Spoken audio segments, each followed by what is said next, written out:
Hey guys, welcome sa aking YouTube channel. Ngayon ako mag-share ng aking problem. Sana may matutunan kayo sa aking nagawa. At pag-comment na rin po sa aking channel kung sino man nakapanood sa aking mga video na akong ginawa ngayon. Guys, ngayon lang ako mag-share ng aking problem sa inyo about sa loan. Alam ko nakarasin kayo ng loan. Diba? Kasi isa lang akong housewife, wala akong business, tindahan. Yung tindahan na to noong una ay, yung tindahan na to, utang ko lang siya, din siya para magkaroon ng puhunan. Dapat din pala mag-business pag inutang mo at pupuhunan mo sa imong business. Ngayon, noong una, okay pa, nakakatinda pa ako. Simula nung may gumawa ng tindahan na, nakailang tindahan na doon nakatabi sa amin, parang minsan lang ako makakabinta. Ngayon guys, sumubok ako ng loan. Alam niyo ba yung mabilis cash? Nag-try akong umutang sa kanya. Nung una, nakakabayad pa ako. Okay pa. Ngayon, yung gusto ko lang kasi din na magkaroon ako ng pera, income, hindi ko akalain na hindi ko na pala kaya siyang bayaran. Kasi diba pag umutang ka ng loan, saka online, may tubo siya. Ang laki ng tubo niya. Nung una, hindi pa ako nahirapan nung okay pa yung business ko. Nung hindi na ako halos nakakabinta, minsan kasi yung paninda ko, kinakain ng mga anak ko. Kasi syempre hindi mo maiwasan sa kanila na hindi mo sila bibigyan ng kanilang gustong kainin.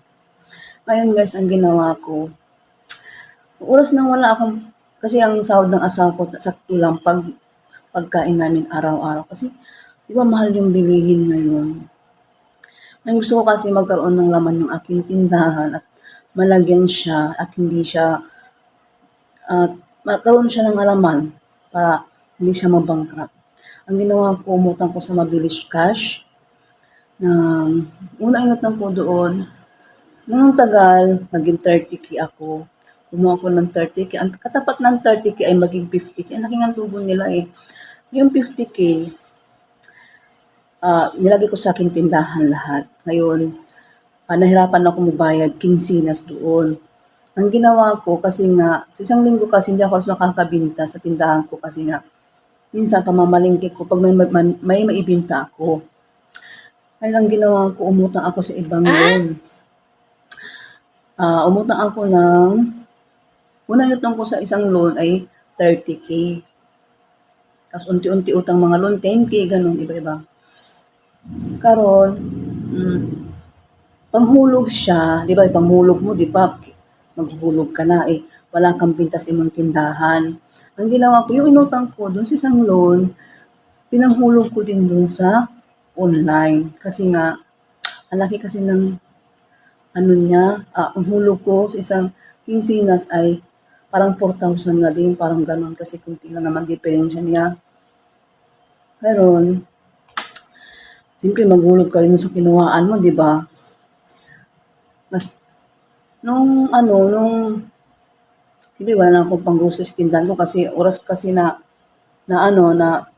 tapos ibabayad ko dun sa kabila, siyempre magka-shuffle na. Ngayon, umutang ulit ako sa mabilis cash kasi nga, nag-offer agad siya sa akin ng 30k ulit kasi nga nakabayad na ako ng hilang hulog sa iyaha. Ngayon, umutang ulit ako ng 30k, umabot siya ng naging 90k na ilang beses na ako nakahulog. Naging 60k utang ko sa kanya, 30, tas 30, naging 60k, naging 100k kasi ba 20 ang patong nila. Ngayon, nang mapid na ako sa salon kong isa, kumuha ako sa 70k sa isang loan ko. Ngayon, binayad ko dun sa online, parang di nababawasan. 90k pa rin, parang nagbayad ako sa kanya ng 30. Binayad ko yung 30 doon. Parang hindi umaangat yung hulog ko dun sa kanya. Ngayon ang ginawa, hindi na ako nakahulog na ilang buwan sa kanya. Ngayon, nahirapan na ako magbayad sa isang loan pa, sa isang loan na kinuha ko.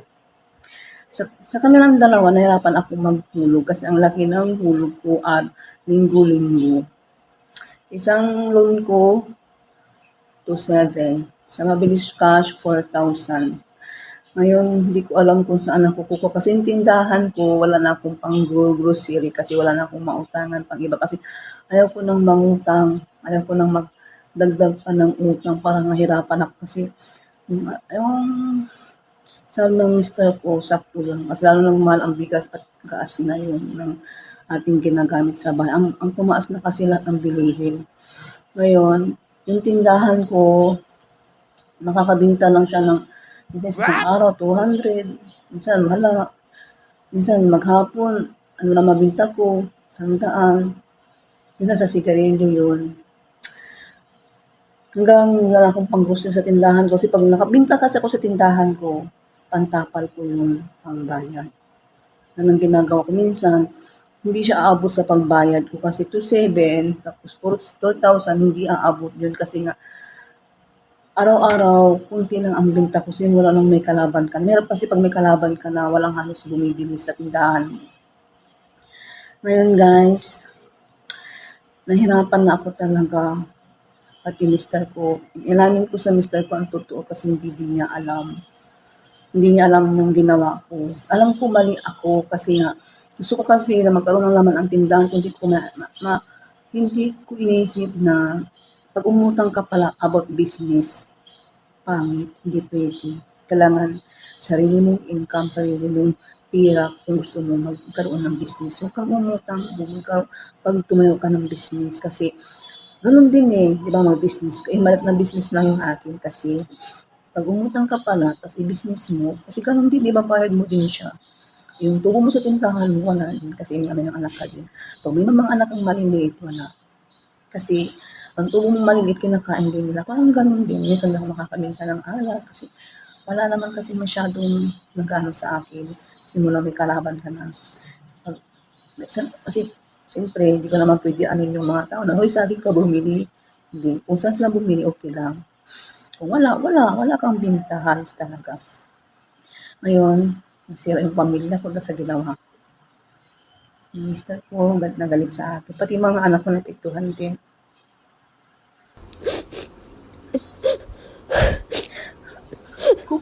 Hindi ko inisip. Hirap din pala pag mangutang ngayon.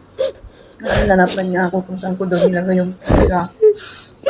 Ganun kalaki. Sabi ko, pag umutang ka, babayaran mo din yun. Siyempre, ganun din. Parang hiniram mo lang yung pera nila. Pero may tubo din kasi parang, di ba, hiniram mo yung pera nila tapos hindi lang. Ako, hindi lang. Okay. Wala kang choice kung di mababang ka. Kasi, hindi mo mahanap kung saan yung pera na napunta. Siyempre, ipambayad mo din. Siyempre ba, wala kang balik sa tindahan mo. Yung pirang nakuha mo, hindi lumaki, hindi siya nagdagdag, hindi nag-approve, hindi nag-function. Yung ipambayad mo sa kinuhan mo, kumuha ka ng pera bawat isa. Yung pera na yon, hindi mo pwedeng isarili yun. I-business mo. Ang business kung mag-approve, okay. Maganda kung tumatakbo, makakabayad ka, hindi ka mababangkap. Wala magkano na yung tubo ng tindahan, piso-piso lang. Minsan wala akong binta. Mahirap talaga. Ayaw ko mag-stress. Simula nung nabuntis ako, hindi ko na alam kung paano kasi nga, hindi na ako pwede mag-business at mabigat na trabaho kasi nabuntis kasi ako ngayon. Doon ako nahirapan magbayad. Ngayon, ang ginawa ko, hindi ko ma-explain sa asawa, mister ko, umalis ako sa amin. Nandito ko sa pinsan ko ngayon. Kasi nga, hindi ko ma-explain sa kanya at mag-aaway lang kami. Dapat yung mga anak ko na piktan kasi naiwan ko sila dun sa kanya. Ngayon, pinagsisihan ko talaga ang ginawa ko. Kung mag-businessman ako, ayaw ko nang mangutang. Kasi nga, wala din nangyayari. Pero masusolve ko din itong problema ko. Hindi ko alam kung paano silang bayaran, pero nakahanap ako ng paraan makakabayad ako sa mga lingding ko. Pero 2 lingding ko lang naman ang malaki.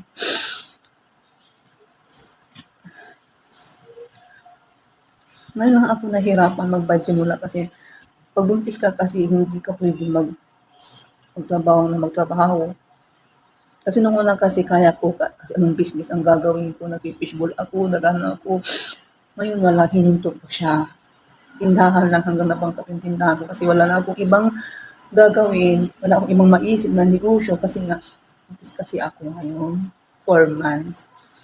Ayun. Ang gagawin ko na lang siguro, hihingi ako ng tawad sa mister ko, tapos sa mga anak ko. Yung mga utang ko siguro, pag marunong na ako siguro doon ko sa bayaran. Hindi ko na alam ang gagawin ko. Ayaw kong mag-stress. Mga anak ako di oras kasi yung baby ko kasi maepektuhan. Kung anong sabihin sa akin, mabilis ka harapin ko yun. Kasi ang laki din kasi ng tubo niya, hindi ko kayang magbayad ng malaki. Kasi wala. Magkano lang yung ang hanap, sahod ng mister ko, hindi kaya magbayad ng ganun kalaki. Kasi pag nagpatos ka, may patong ulit sila eh. Kung ano yung patong nila, sinutang mo, dadagdagan nila yun. Ngayon lumaki na siya. Hindi ko alam kung magkano kasi hindi ko na nakikita. Ayaw kong buksan kasi nga, ayaw kong makita, ayaw kong ma-stress. Bahala sila kung anong gagawin nila. Hindi ko alam guys kung may makukulong ba sa ganitong sitwasyon ko. Kung anong dapat kong gagawin. Sana, itong kwento ko, sana may matutunan din kayo at may mapupulot kayo sa aking sinasabi. Kung sa pagbibusiness, kailangan mo talaga mag-isip kung ano ang tama at anong mali. Kung may pera ka maganda, sarili mong pera, ibibusiness mo at ipatakbo mo. Pero pag mangutang ka na ipapatakbo mo, wala. Walang asenso. Kasi ganun din, ibang bayad mo din siya. Pinagsisiyan ko kasi nag-business ako kasi nga wala naman akong pera na pang business kung hindi mangutang ka. Ngayon guys, siguro lesson to para sa akin kasi nga natuto na siguro ako.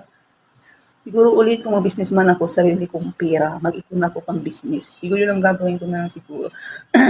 Sana guys, ito na lang yung aking kwento sa inyo at makakabawas sa aking stress ngayon. Kasi share ko sa inyo yung aking problema. Sana may mapulot kayo sa aking kwento. At sana guys, bigyan nyo naman ako ng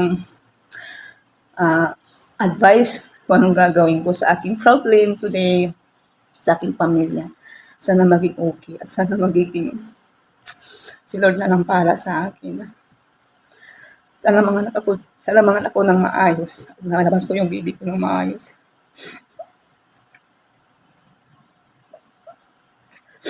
Bye.